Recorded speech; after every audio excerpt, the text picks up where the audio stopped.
Europe 1. Et nous débutons donc avec ce clash inouï et cette visite écourtée de Volodymyr Zelensky à Washington. Un accord sur l'exploitation des minerais en Ukraine, c'était l'objet de la rencontre entre Donald Trump et le président ukrainien. Rencontre qui a finalement tourné au règlement de compte à propos des négociations de paix avec la Russie. Une scène inédite dans l'histoire de la diplomatie. Retour sur les faits pour Europe 1 avec Mayalène Trémollet.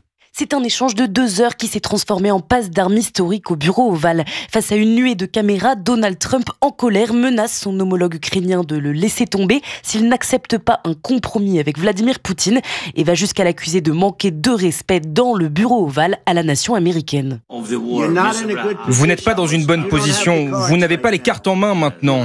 Vous pariez sur les vies de millions de personnes. Vous pariez sur une 3e guerre mondiale. Et ce que vous faites est très irrespectueux pour le pays, pour notre pays.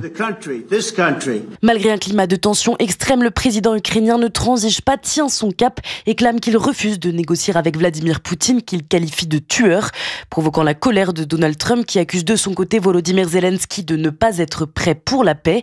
Face à l'ampleur du désaccord, tout le reste de la visite, déjeuner et conférences de presse sont annulés et le président ukrainien quitte prématurément la Maison-Blanche, seul et bredouille. Les explications de Mayalène Trémollet pour Europe 1. Notez que les deux hommes ont à nouveau pris la parole cette nuit. Dans un entretien à la chaîne américaine Fox News, Volodymyr Zelensky estime ne pas devoir d'excuses à son homologue américain.